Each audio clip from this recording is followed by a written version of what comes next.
Hey everybody, so I am back for another Heresy Hump Day on Friday. I think I'm going to have to really evaluate my time slot, either that or it's just summer stuff, I'm not sure, but my time to do my chat is Friday this week, so it is Friday night, and I've got a little bit of a program here. Today's episode is going to be some shout-outs. I'm going to talk about the movie Dragonslayer from 1981, the topic, how much magic, and lastly, if we can get to it, Archeopainting. So a couple of different things, a bit of an abstract topic, a bit of a movie thing, as well as a little discussion on painting at the end, and then some other stuff in the beginning, so hopefully a little bit of a fun chat. So, as usual, I do have a alcohol sponsor for the evening, and today I have Hothead Ipa. Now I've had this one before, but it's actually been quite a while. I am a big fan of the IPA, so I actually decided to pick this up for today's chat this evening. This is an unfiltered dry hopped beer, 5% alcohol. It is described as copper color, full-bodied, an intense hop aroma with some citrus and pine, they say. I don't remember that exactly from drinking it in the past. They actually list the malts and all that kind of stuff too. I'm not going to get into that. But yeah, this is made in Kelowna, BC by Tree Beer. And they actually make some good beers, and Kelowna is a really cool place. We used to actually go there quite a bit during the summers as a summer vacation spot, and I have lots of good memories of Kelowna. And so I actually think the last time I had this, it may even have been before I started going to Kelowna, so it's actually been quite a while. But if I remember correctly, this one was extremely hoppy at the time. Now I could be wrong, so I'm going to taste it and I'll tell you whether it's the same one. Though it's kind of funny because your tastes change over time, and I really have drank a lot of IPAs since then. And it may be that I was more sensitive to IPAs back then. It's sort of like with wine. I probably never would have been able to drink a Chianti when first drinking wine. But now I actually quite like Chianti, like some of the more drier wines. So here we go.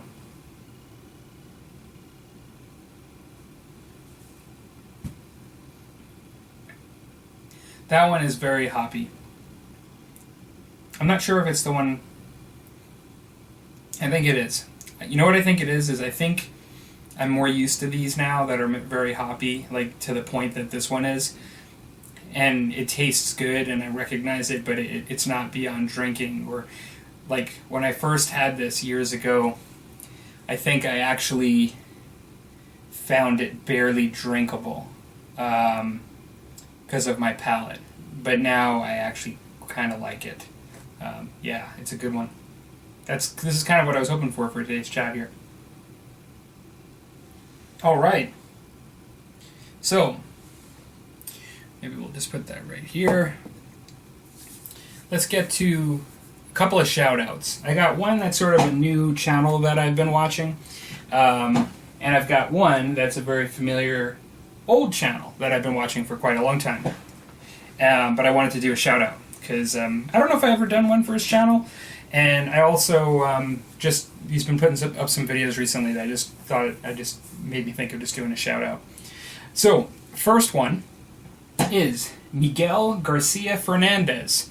Very cool channel. Now, for those of you that are into Warhammer Fantasy or old Hammer stuff, like old Warhammer stuff and old Citadel stuff, you might really enjoy his channel. He's got a really cool retro feel to his channel that I quite enjoy. I find it a bit refreshing and fun. And he has a very distinct style and approach to his videos, and it seems as if he's on a... I'm not going to say he's on a mission, but I guess his objective is to help people paint a bit faster and to use some techniques that primarily rely on using inks and washes instead of typically just using acrylic paint. Now, I actually think he's doing some beautiful work like that, and it's very interesting because I don't paint with that painting style where you just use washes, and it's really worth a watch. I mean, in that sense, just from seeing some new techniques, if that's new for you. But as well, I find his love of the old hammer that kind of bleeds through. He doesn't explicitly say it, but you can tell because he just makes comments. He just loves the old stuff.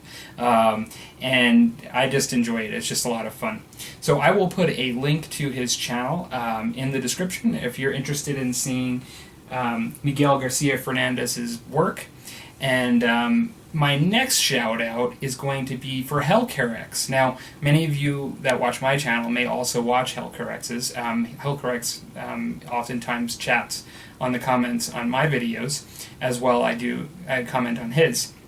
He's recently been putting up some 15 millimeter fantasy videos of a lot of miniatures that he has, like an army, and just talking a little bit about 15 mil. I've kind of asked him some questions to put up some terrain, I guess, in the future a bit, but I've just been really enjoying watching those, and I just thought I'd do a shout out because to his channel, because I don't know, some folks that have watched the channel a long time, I don't remember if I've ever shouted out to their channel, and so because I went for a long time where I just didn't do that, I just kind of didn't think to, unless it was like a special occasion or something, and so if you've never watched Hellcarex's channel, he is fairly unprejudiced in his liking of miniatures and games, and what I mean by that is he is really into like things like BattleTech, Dystopian Wars, Warhammer 40k, historical games. He's just getting into Blood and Plunder, which is like a pirate game, but he also, I believe, does some Flames of War. He's put some of that stuff on there.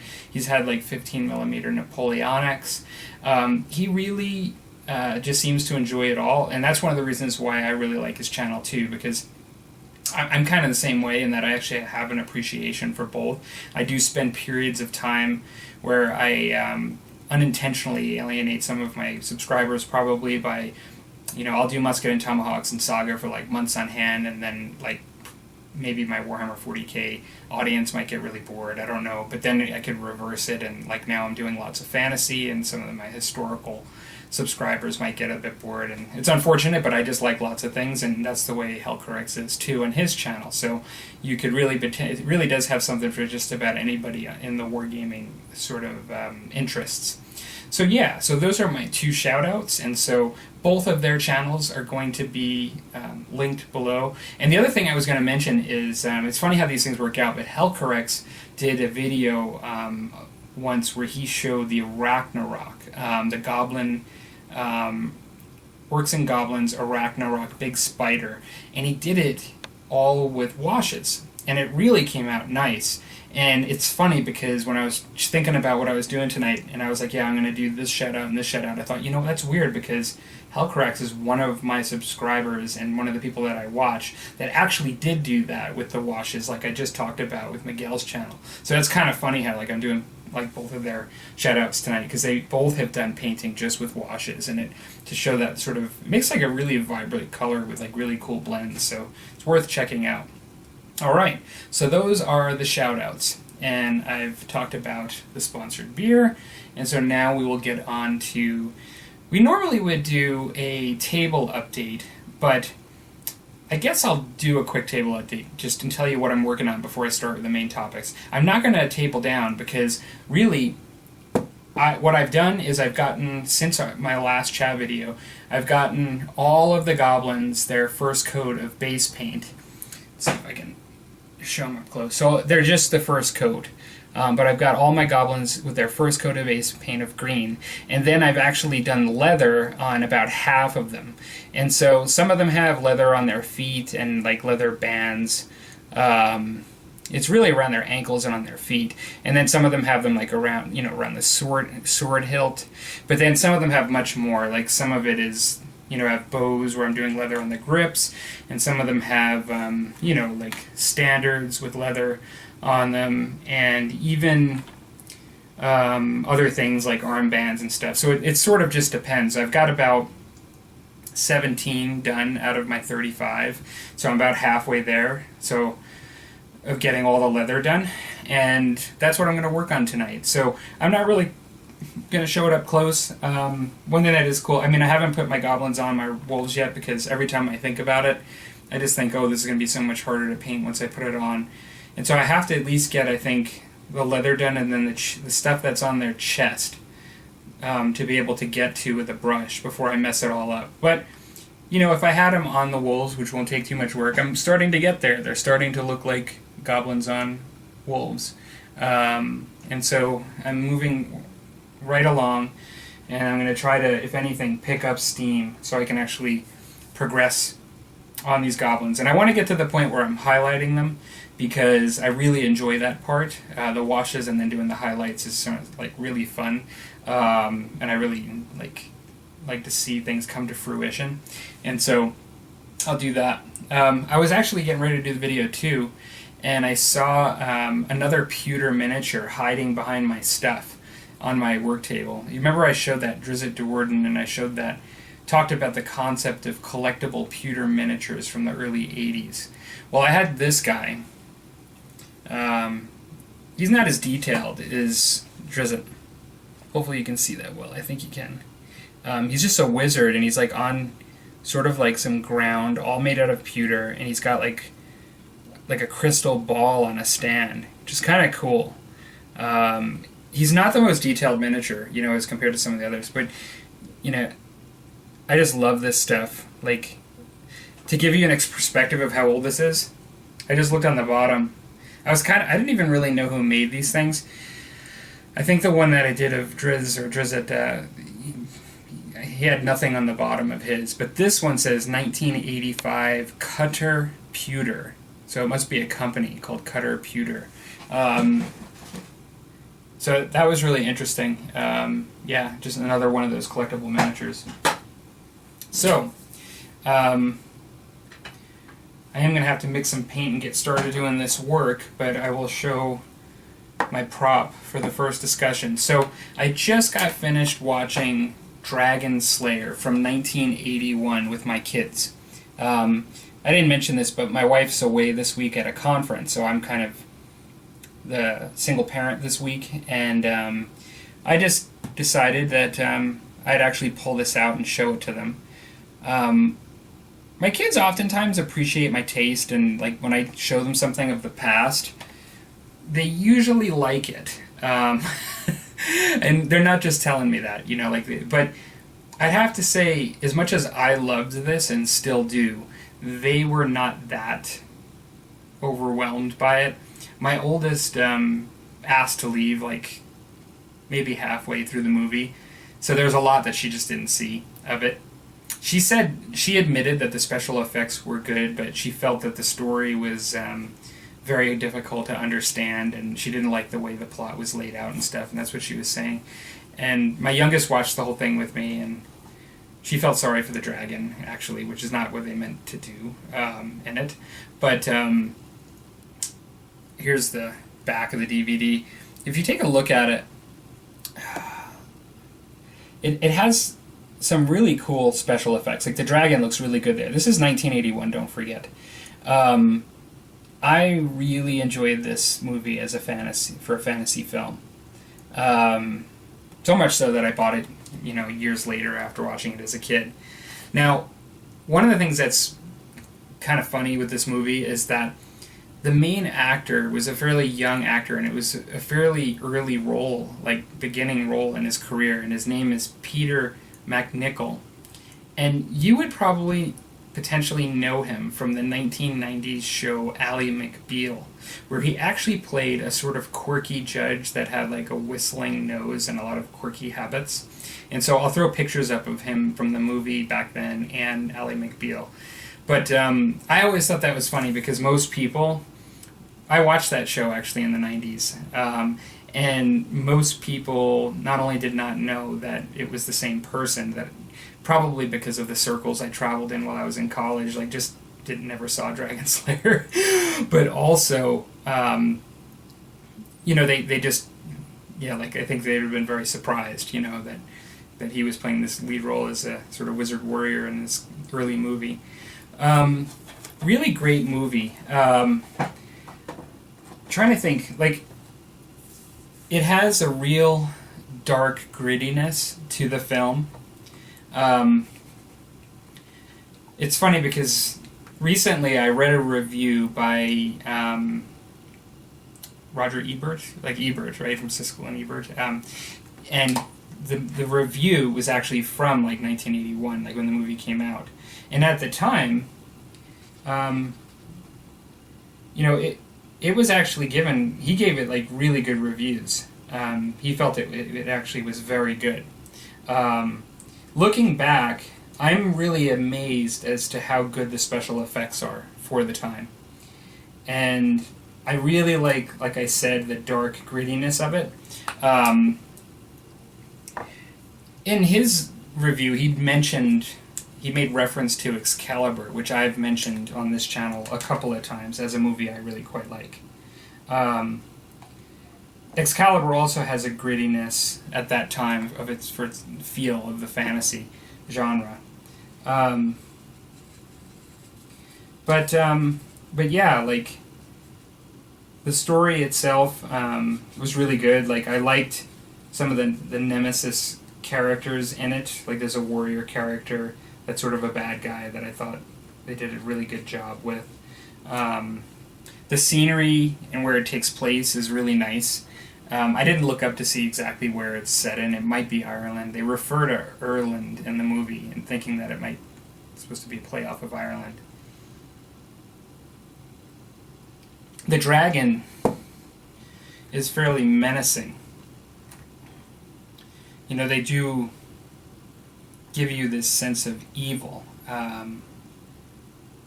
which you would think they should do. Now, for fantasy movies, I know there are a huge number, like myself, of Lord of the Rings fans. But Lord of the Rings can be kind of contentious because despite there being like so many Lord of the Rings fans, whenever there's like something that's really popular, there tends to be a bit of a backlash against that too. And I know that there are a lot of people that, dislike the dominance of Lord of the Rings within the fantasy community. I absolutely love the Lord of the Rings movies. Like I happen to think that, they're definitely among my top 10 of all like movies. And as far as fantasy movies go, I mean, for certain aspects of them, they are a measure for me. Everything can be almost measured against them because they were so amazing. In some ways, because I like Lord of the Rings so much, and they're just the movies were so absolutely amazing, it makes me like other fantasy movies even more, because it almost makes me surprised when I actually watch movies like Excalibur and Dragonslayer and just how they're done, and when I see like a dark feel to them from that time period. I was just very impressed with it. I really, really like it. I don't know if it's just 1981, 1980, 1979, I'm not sure, just like when these movies came out, but like both of them have, like Excalibur and Dragonslayer, like that very dark feel to them.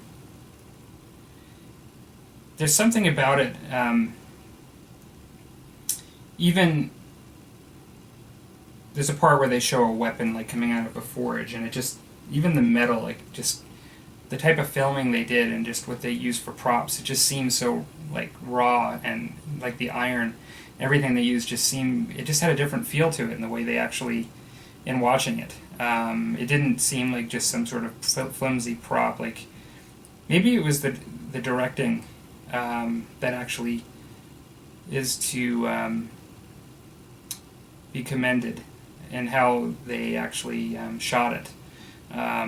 I don't know. It's hard to explain. You'd have to watch it. But I guess another film that is an absolute comparator for me, and very different than Lord of the Rings, are the Conan movies. I'm a huge fan of Conan the Barbarian, with Schwarzenegger, the film, the first one. I actually really like the second one too.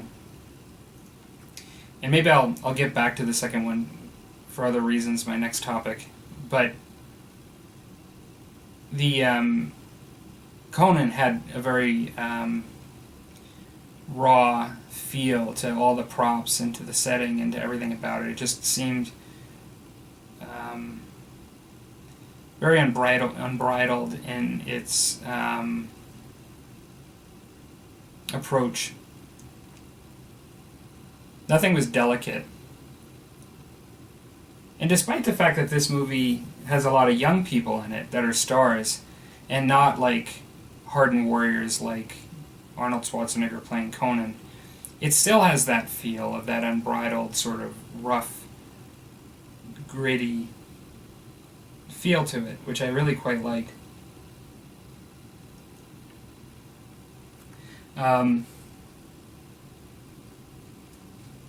Yeah, no, it was interesting. I think perhaps because I've watched it many times, you know, I definitely have an advantage over my kids watching it the first time and understanding what's going on. They had just a lot of questions that were coming up while it was coming up, and oh gosh, I just dropped a brush. I hate when that happens. I gotta do the quick water rescue.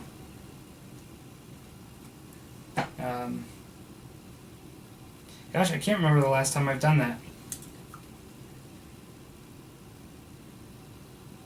Now, granted, I'm not holding on to a base like I normally do when I paint. Like I am holding on to these goblin legs. But a quick brush into the water pot and all over the model will pretty much get rid of all of that.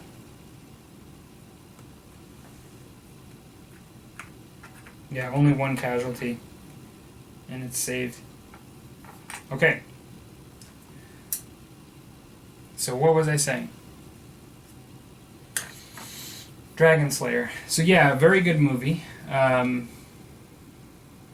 Perhaps, you know, like my kids found it a little bit hard to follow, but and maybe that's true. Although I didn't really have a problem with it. I guess I'm sure the first time I watched it I did, and I just kind of figured it out just by watching the movie, and then after that it was fine. I guess I forget a little bit what it's like to be a kid watching a movie and not knowing what's going on and having to ask a lot of questions. See, I don't do that anymore as an adult. I haven't done that in a long time. I probably did it as a kid. See, as a kid, I've always been the type that I think if I didn't understand something, I just keep watching and try to understand it, not constantly asking someone else while the movie's going on and other things are coming up that may be giving me my answer, not actually asking at the same time. I don't know. But one goblin down. Oh, I gotta do my bow as well. This is just the leather, mind you.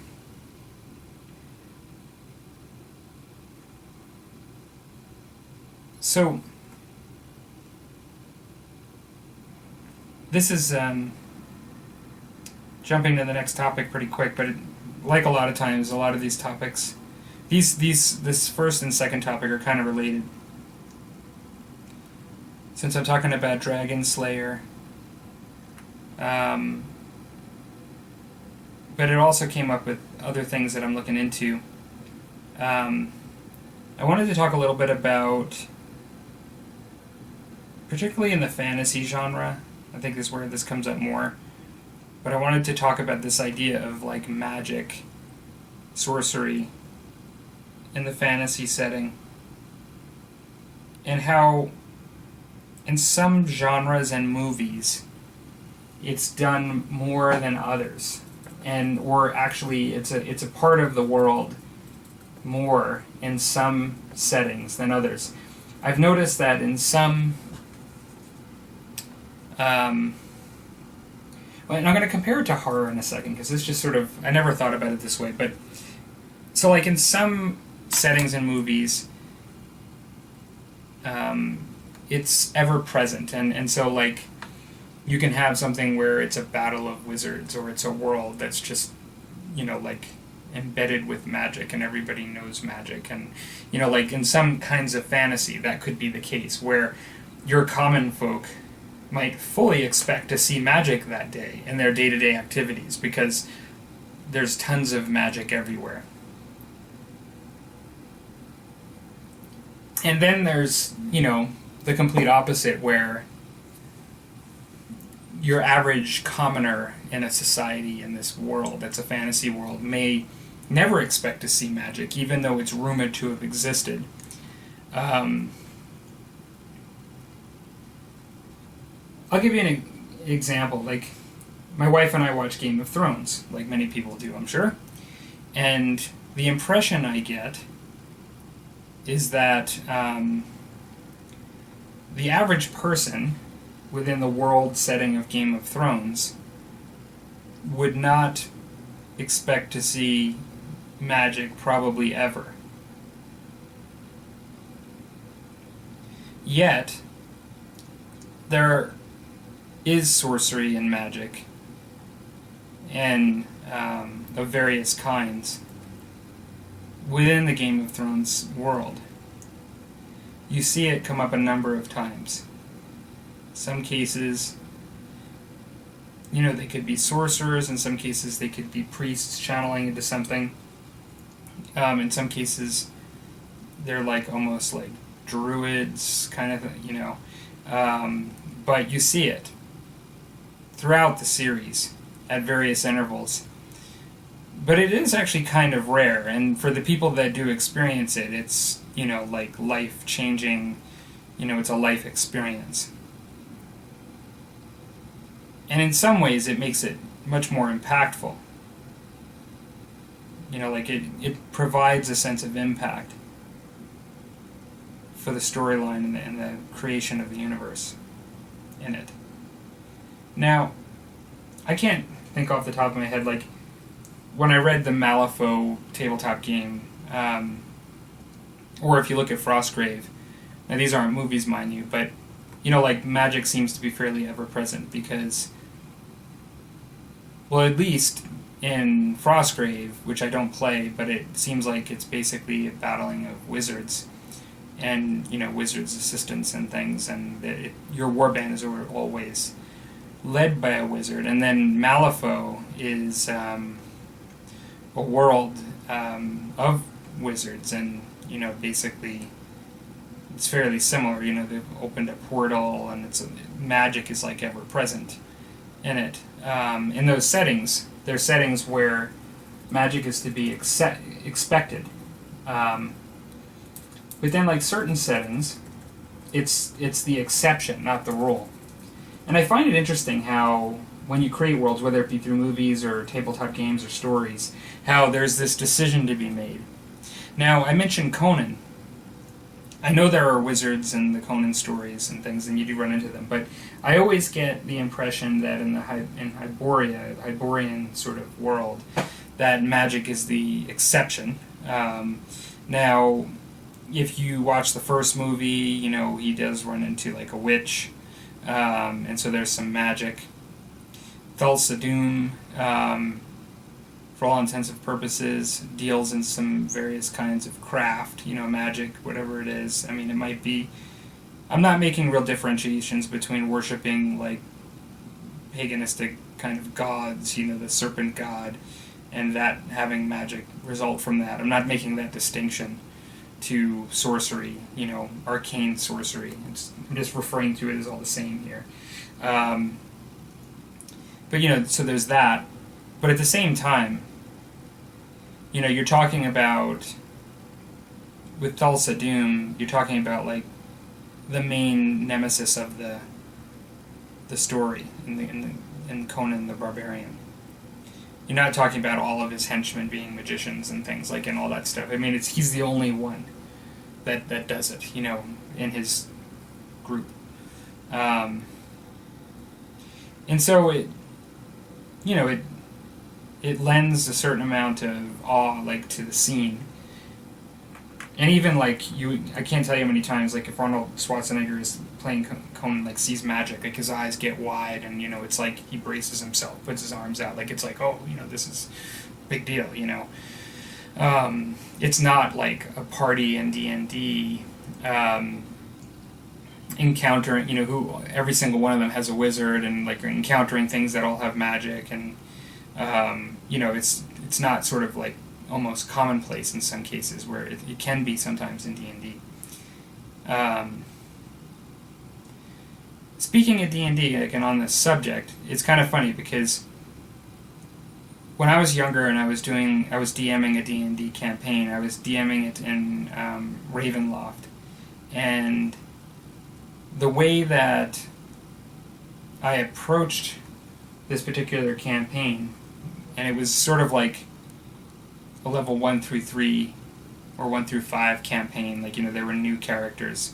It's the way it was being designed, and I was playing with a new group of players that I'd never actually played with before, and I was DMing. And they got a little bit frustrated because I guess they'd never played with me as a DM before, but everywhere they went, they were looking for magical weapons, and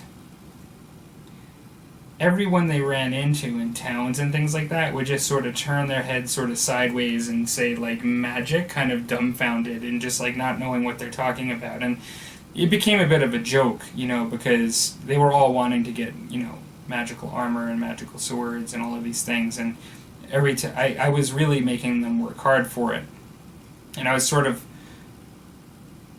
creating this sort of world based on the fact that was sort of more in line, as I saw it, with movies like these, where, if you were to just walk into some bazaar, like your Conan and his archer ally, and they're walking into some desert sort of bazaar, and if they were to just, like, walk up to some guy, like, that has a bunch of shields and swords and daggers and things, like, in a stand, and say, like, I'd like a magical weapon, they would look at you like you're crazy. Or they might actually say, sure, here's one, and sell you one that isn't magical and say it is. I mean, that's something that would, like, come out of that movie. But at the time, I think they were a bit frustrated. And I kind of understand, because I guess the D&D universe is, in general, oftentimes played, and even the way I played it initially, where, at a certain point, everybody's got magical weapons. It's just how many pluses they add to your ability to hit and do damage. It's not a matter of whether you have them. But I thought it's interesting, just when we get into games and watch movies and into different kinds of genres, it's just interesting how prevalent you might see various kinds of magic. Now, I haven't really said Lord of the Rings, as far as whether I think that one has lots of magic or not. In some ways, one of the things that I didn't bring up is it really depends on the scale of the story. I'm talking about scale this week again. But what I mean by that is, like, Lord of the Rings is fairly epic. More so than The Hobbit, in my opinion, in a lot of ways. Like, its epicness and how grand the scale is of the conflict in the story for the world. Don't get me wrong, I mean, Smaug was still a big, huge threat in The Hobbit to Middle-earth, but he wasn't, in my opinion, a threat like Sauron was to Middle-earth. He was happy to just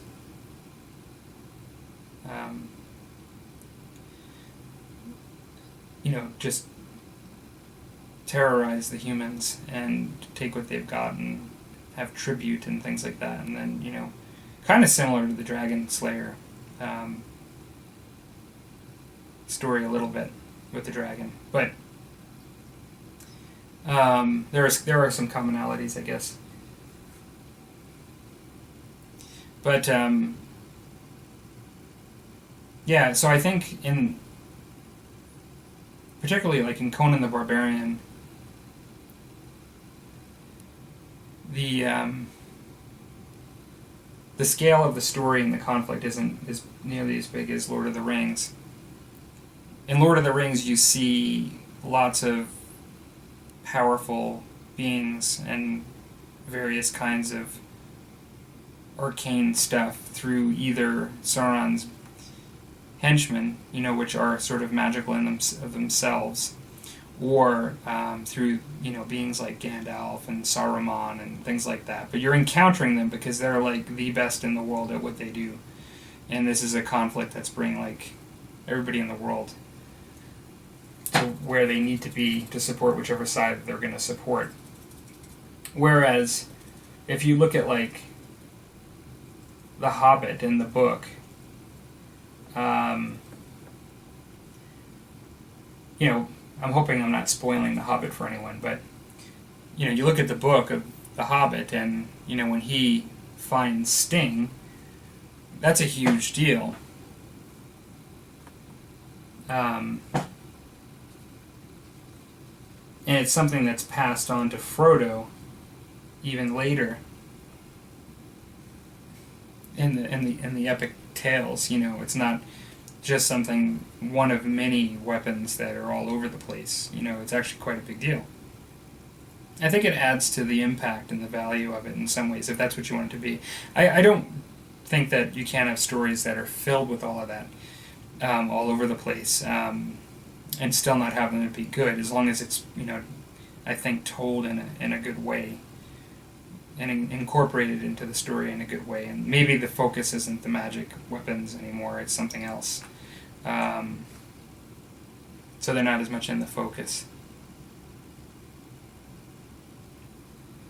But yeah, like, whether it be movies or the games you play and things like that, do you find, do you ever think about that concept of, for fantasy stuff, for those of you that are into fantasy stuff, about the prevalence of and choice of magic in these worlds?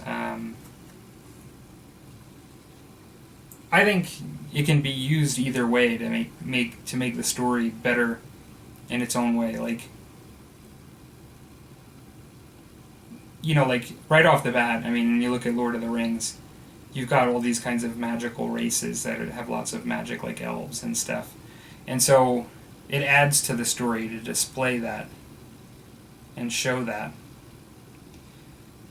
But like, one of the reasons why Conan is very cool is it's because of, in some ways, it's the strength of man, like in how it's portrayed in the story.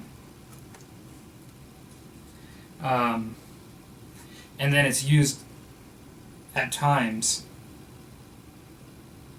as a threat to challenge that. Like, obviously, Conan being the Barbarian is the classic distruster of magic, but then his nemesis actually utilizes it, which is interesting because in most cases, like, Conan's not afraid to take on anybody, and there are few humans in Hyboria that can stand toe-to-toe with him.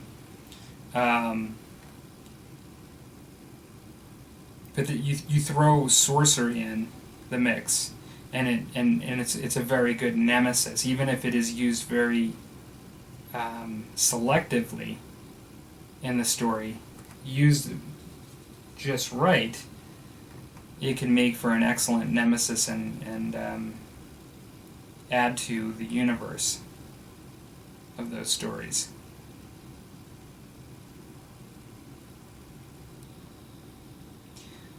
Even though it's not sword and sorcery, and I'm not actually a fan of Harry Potter. Like, I liked the movies, and my family have read, my wife and my daughters have read the stories. I've never read them, and I know so many people that love them, but I just was never really turned on to it, and so I never read them. And so I'll admit I don't really like, I'm not that big into it, the whole thing, the whole Harry Potter universe. But it's a universe that really leverages this idea that, like, there's magic all over the place. Now, although the Muggles, I know enough to know that there are things called Muggles. They're called Muggles, I think. They obviously don't expect to see magic, don't know that it exists, even though it's sort of like all around them in some ways. And so the story uses it in a way that actually works. despite not really liking the Harry Potter universe, it clearly works. It is so popular and so successful with so many people that it's really opened their imaginations and things. It clearly works. And so it would be an example of something that has magic all over the place, in your face, and that's part of liking of it in the way they use it. You expect it to be there. In some ways, it's the non-magic that's the exception. It's sort of like the interaction among the wizards and the plot and the relationships that becomes so important because the magic is just everywhere. And so what do you latch on to? You latch on almost to the human problems that the wizards have, the wizard students.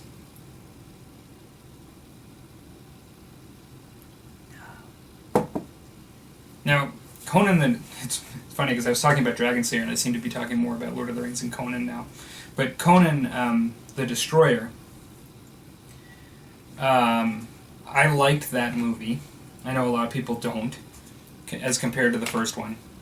I'd have to say the first one was my favorite, but I liked Conan the Destroyer. And it definitely veered away a bit from the dark, grungy world of Conan the Barbarian. It was definitely... Now, I'm not an expert on all the different kinds of fantasy. I've listened to people talk about that know so much more than me about fantasy literature and the different kinds of fantasy. But I guess for me, I would sort of describe Conan the Destroyer as a bit more of a high fantasy sort of environment as compared to Conan the Barbarian. Interested in people's thoughts on that. I know Solo Wargamer's a big Conan fan too, so I'm hoping he's going to chime in on some of this stuff, in relation to Conan at least, in the movies. And also Jankmaster, I know, is a Conan fan from the books, I believe. But if you remember Conan the Destroyer, it has like literally a wizard battle of a wizard versus wizard, and it has a sorcerer that turns into like an ogre and uses mirrors like against him, and it's like magic and stuff, and it's very cool in the way it's done, but it's very different from the first movie in that sense. And I would say that because the premise in Conan the Destroyer is to prevent a god from living on Earth, essentially it literally has followers of a god trying to, cause a god to come to, not Earth, but Hyboria. Like the scale is increased, right? And the level of the story and the conflict. The stakes are higher, I should say, for more people and things. And so because of that, maybe it works a little bit better for that reason, like I was talking about before. But for so many reasons, I like the first one better.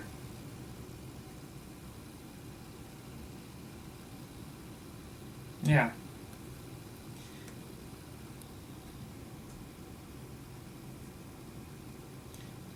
One of the reasons why I've been thinking about this is because I've been just thinking about D&D a little bit more, and I mentioned some of the earlier campaigns I did as a kid. Now, I'm not actually looking to play D&D again in the near future, as far as role-playing games. But I am thinking of doing the D&D battle system, and I'm thinking if I do it, it'll be next year. It's not going to be this year.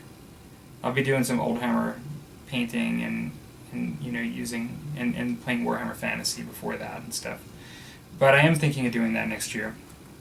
But I thought, for me, in a lot of ways, it's a bit of a nostalgic project. Just to do some stuff in the D&D universe, play a D&D based tabletop game that I've never really played, and it looks cool.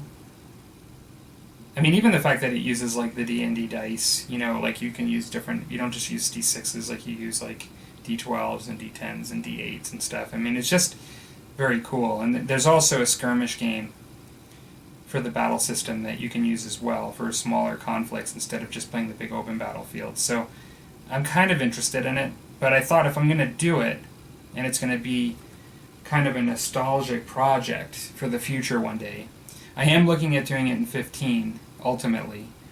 Although I may test the rules out with just my goblins here or my beastmen and things like that, just to test the rules out in 28 mil. But what I'm thinking is ultimately, I wouldn't mind having it set in actually like either Greyhawk or the Forgotten Realms. Because that's the thing, is like it's all about playing in the D&D universe, and so in order to do that, I want to actually put myself back into those settings that I was in the 80s. I just think that would be so much fun. So you're playing a tabletop war game, but back in those old school settings. I'm sure it's going to bring memories back. I've been reading articles on Forgotten Realms versus Greyhawk and what people thought about the one world versus the other in D&D, and it's interesting as an adult going back and listening to that stuff. Because although I probably have an opinion from playing so much of it as a kid, I really, like some people said, I really saw them both as pretty much kind of the same through a kid's eyes. You know, when I saw that material, I kind of saw what they were showing me, but I also saw what I wanted to see. And so I imagined them through, like, the lens of my imagination was me as a, 8 to 14-year-old kid, and I was interpreting them both through that lens. And so the main impacts to me at that age was the artwork and my imagination of that artwork. Some people talked about the villains in Forgotten Realms and how many of them were just getting ready to be killed by a hero almost at any point. Like, there were always so many heroes in the Forgotten Realms that would eventually dispatch villains, that the villains weren't nearly as powerful in some ways, is what some people's opinions were, where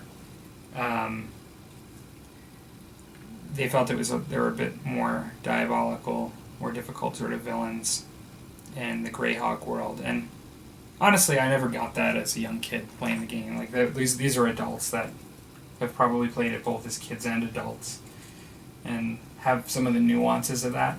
Maybe I'll get more of a sense of that when I look at it again. If there are any seasoned D&D players that watch the channel or have memories of that and can comment, I'd be interested in your comments on that. But one of the things that's really cool about the battle system is you can not only use the spells that come in the game, but you can actually use the Tomb of Magic. And at least for the second edition, there are actually spells that were made in that book to be used within the battle system. But then also, you can convert a lot. You can convert all the monsters into the battle system. They give you a toolkit within the main rules on how to do that. And so, yeah, I think that would be interesting. Funny enough, most of the time when I actually listen to people talk about AD&D battle system, because they're role players primarily, many of them didn't like it. But they actually won like Tabletop Game of the Year for, I think it was the second edition. It could have been the first, maybe it was the first, but I thought it was the second. Won like Tabletop Game of the Year in 87 or something like that for it. Now maybe that was political too, because this was TSR and things, and it was a big company putting out a big project. But I've heard lots of people compliment it. Lots of seemingly role players not like it because they actually don't like tabletop wargaming. And so when you ask them how they like this D&D product, it's just not why they're doing it. But then there's also folks that were sort of open to tabletop wargaming that really liked it in D&D circles. Many people refer to the rules as clunky, in certain aspects. But then some of them said they just love the clunkiness of it, so it's just kind of hard to know. So I'm off topic a bit, like usual. I'm getting away from how much magic. Well, that time instead of the brush I dropped the goblin. That was better. But yeah, kind of interested in your thoughts. I know I'm really geeking out on this concept of how much magic to have in these worlds, whether they be movies or this or that. I just find how it, particularly when you're comparing fantasy to a direct comparison, like another fantasy film or game or something, I find it makes a bit of a big difference.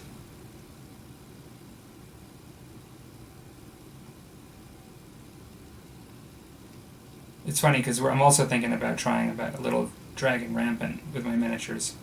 And it comes from Lion Rampant, which doesn't have the magic, or like as much focus on single characters like heroes. I just think it's kind of funny because it's definitely a separator between the two games, is the incorporation of magic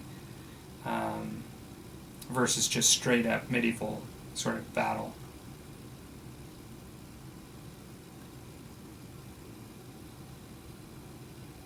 Yeah, it's an interesting subject. I think I've barely scratched the surface of the discussion, actually, in some ways. So, my last topic is a topic of archeopainting. Now, I didn't heavily research this definition, but my understanding of archeopainting is it's sort of like archaeology. It's sort of like, I think of these guys that go in and try to restore like Michelangelo's or Leonardo da Vinci's work. So they're artists that are trying to paint of the style of that time to try to fix something or preserve something. And I find it interesting. I came across the word through an Old Hammer blog of someone's, and they were talking about this idea of archeopainting, and they actually had like articles on how to paint shields in the way that they did in the old Citadel 1980s methods, where you have like faces on, these chaos shields, like with faces, and how you're doing freehand, and they look beautiful. And it was a really interesting article to just see. I'm going to try to do some for my Beastmen to see how I can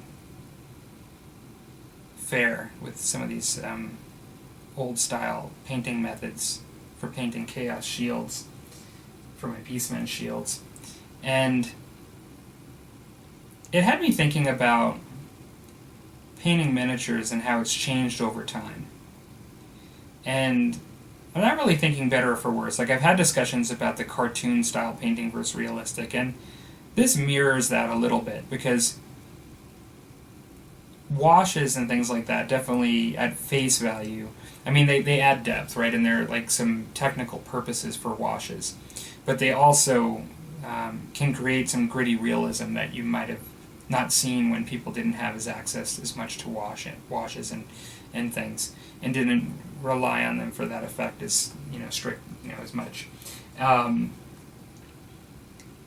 And it's funny how sometimes I almost get the impression that even though even today, like, people have all kinds of different styles in painting miniatures, I just get this impression like, there's a program that we've come to painting that works, and it seems to be like, more of a prevalent style. And it's very different than what was done in the past. Like, as an example, to create depth in the past, there were techniques that were used that were like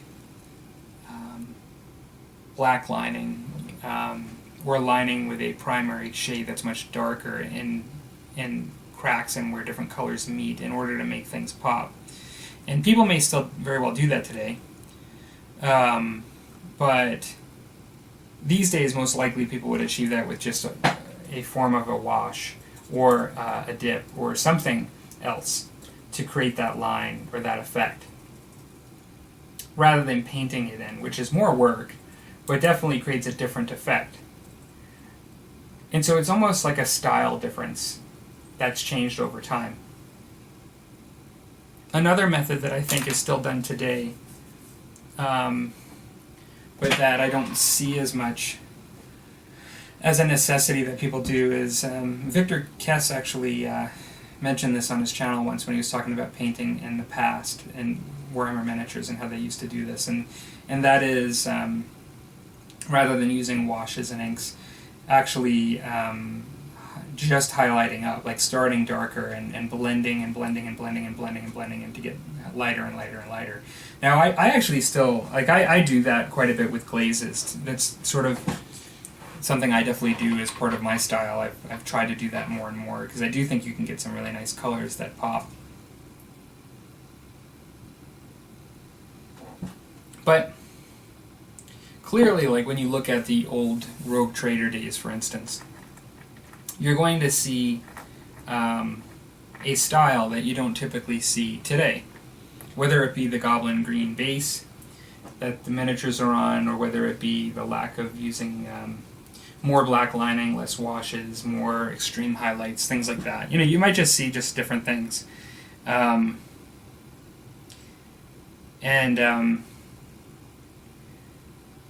It made me think that, is it purely just a technology thing where your painting is changed because there are easier ways to do the same thing, which I don't disagree with doing something easier if you get as good of an effect in your mind. There's nothing wrong with that in my mind. But is it a stylistic change where people wanted more realism over time? Of course, it's definitely taste to some degree. People are going to paint according to their taste. And I think you see people, if we get back to the cartoon effect discussion, we see people that like more of a cartoony look at times for the same miniature, or more what you'd call a gritty or realistic kind of look. That's really according to taste. How much of it is taste and how much of it also is the changing of the times? A combination of technology and style and what you see other people do and the way people teach and things like that just constantly makes things evolve.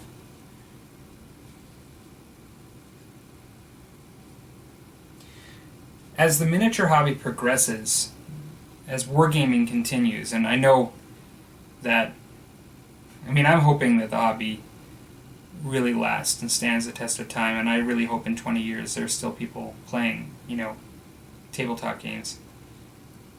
Some might say, of course there will be, without question, and some might say that I'm naive to even to bring it up.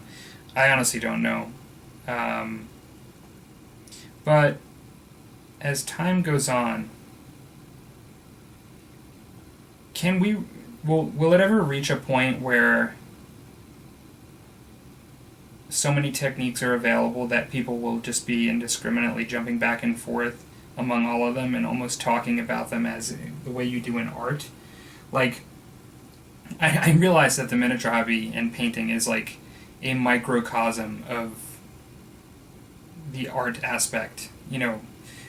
What I mean by that is art is, in general, in a broader sense, is so all-encompassing in such a huge area that I don't ever think that they'll ever call a way that we do something in the miniature hobby like cubism or pointillism or something in the way that you would in art. But at the same time, in a very microcosm fashion, will it ever be a point where people will actually teach different styles of painting miniatures. And will different styles actually be kind of recognized as, eras and things that were brought over time? And kind of that those distinctions just made very clear. Maybe they are, and I just don't see it. Maybe people already do approach things that way when they teach how to paint miniatures. I don't see it if that's the case. Now, granted, I don't get around too much. I'm not all over the place. For those of you that attend lots of conferences and things like that, where there are a lot of famous people that teach painting, like, do you ever see that distinction made? Do people ever teach different ways to paint miniatures? Different, that maybe focus on different techniques, and that may have been almost sort of like painting like a different kind of time period when miniatures were painted. I think it's interesting.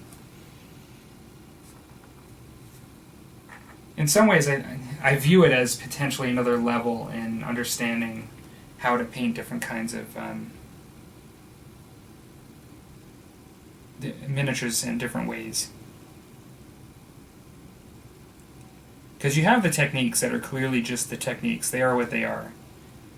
So I mentioned blacklining before. I mean, blacklining is a thing, and it's not just a thing only associated with the old hammer time period, but it's oftentimes associated with that. But there are people that can still do that today, and may still do that today. Whether it be actual blacklining or, as I said, just a modified version where you're just working with a darker color of either your primary shade or something else. Yeah, it's interesting. Because I have my way that I'm sort of comfortable with, let's say, painting historical miniatures.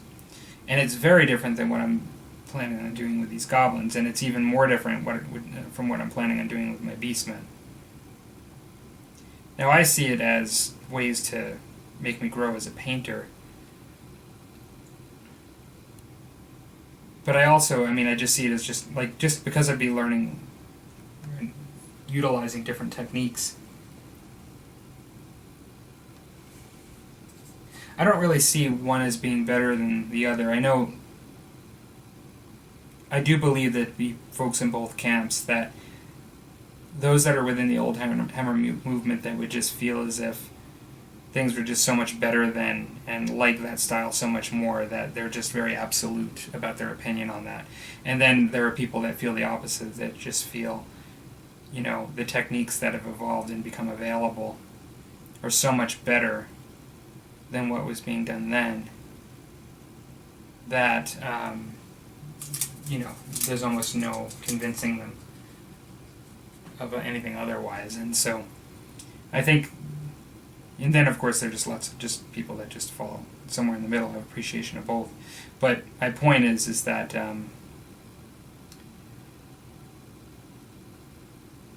what is my point?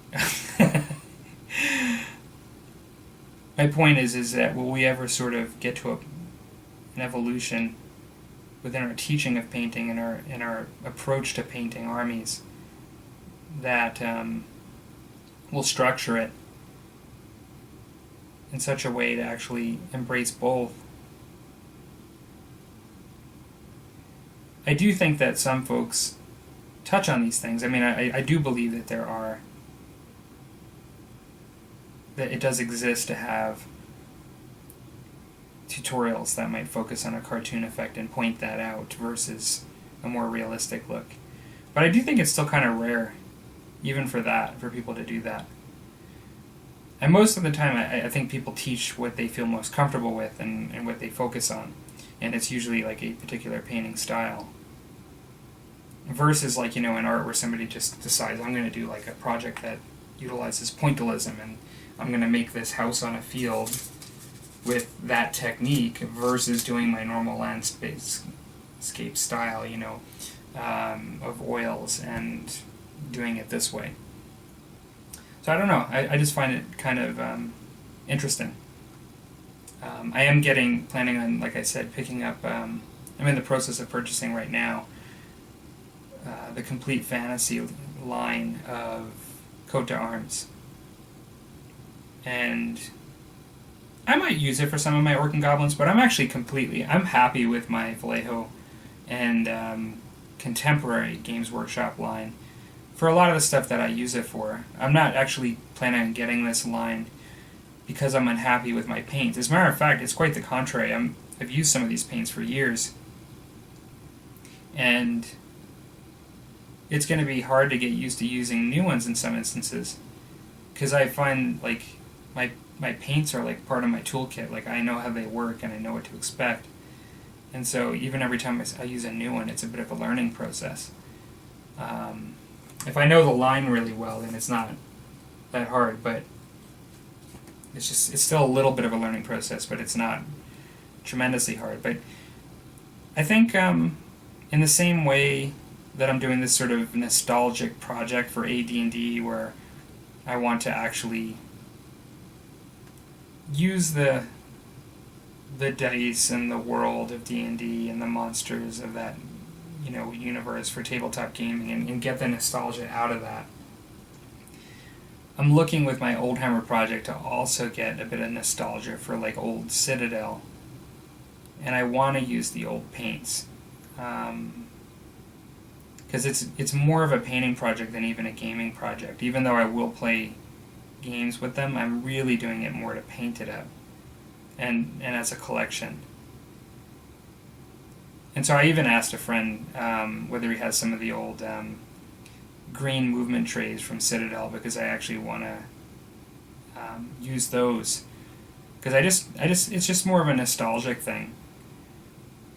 It's sort of a snapshot of time for gaming, and that I have an appreciation for, that I just think would be a lot of fun. And so there are things that are just not really necessary that I'm doing as part of the project, but it just adds more fun for me. And so that's why I'm doing it the way I am. Granted, it's going to take up some space in my hobby room to put another line of paints, a complete line for that matter, because even though it won't be the complete line of coat d'arms, it'll still be the complete line of fantasy paints, which is quite a few. And so that's going to be interesting. Just working with all those paints. I did notice that they had some paints that I don't remember very well, that I'm sure people do, other than me, that there are a bunch of metallic colors, like purple and blue and things like that, that come in this set that are going to be interesting to incorporate and use. Now, I've used the Vallejo metallic medium to make metallic colors at times, and I've even mixed with silvers and things like paints to make metallic colors my own. And I've purchased some metallic colors, not many, but I had like a metallic blue that was kind of nice. But these were kind of sparkly; they're really shiny, old Citadel metallic colors. So it's going to be interesting to utilize those selectively at times, or incorporate those, see how I would use them. That's kind of funny, because like I can look at something and say, like, how would I even use this? I did pick up, I have it in the US, I had it delivered to my mom's place, but I did pick up an old Citadel painting guide that used to come free. Now it's pretty much like an old antique brochure, but it goes over a lot of the techniques that they did back then. I just wanted to see how they taught it and did it, and just have it as a bit of a collector's item too with this. And if you guys are interested, I'll show it when I eventually do get it from my mom. Delivery sometimes for things can be really expensive, as many of you may know, international delivery, and so despite the fact that I do eventually send things back and forth to the US to my mother, and it's just much cheaper, if we're going to send stuff anyway, to just slip that in there and not spend like $20 to $30 to deliver a little cheap little thin booklet to my house Sometimes just delivery charges can be insane. And so I just said, I bought it and delivered it there and said I don't need it anytime soon. I'll just pick it up someday. And because it was just a really good price if I didn't get it delivered to my house here. Well, I still have some other painting to do, but I think I'm kind of at the end of my my chat. I went over quite a bit last time. I don't know how long this one has went, but I suspect that it's less. But yeah, hope everybody had a good week. I hope you guys enjoy the sort of ramble tonight. And yeah, enjoy the weekend. Talk to you later.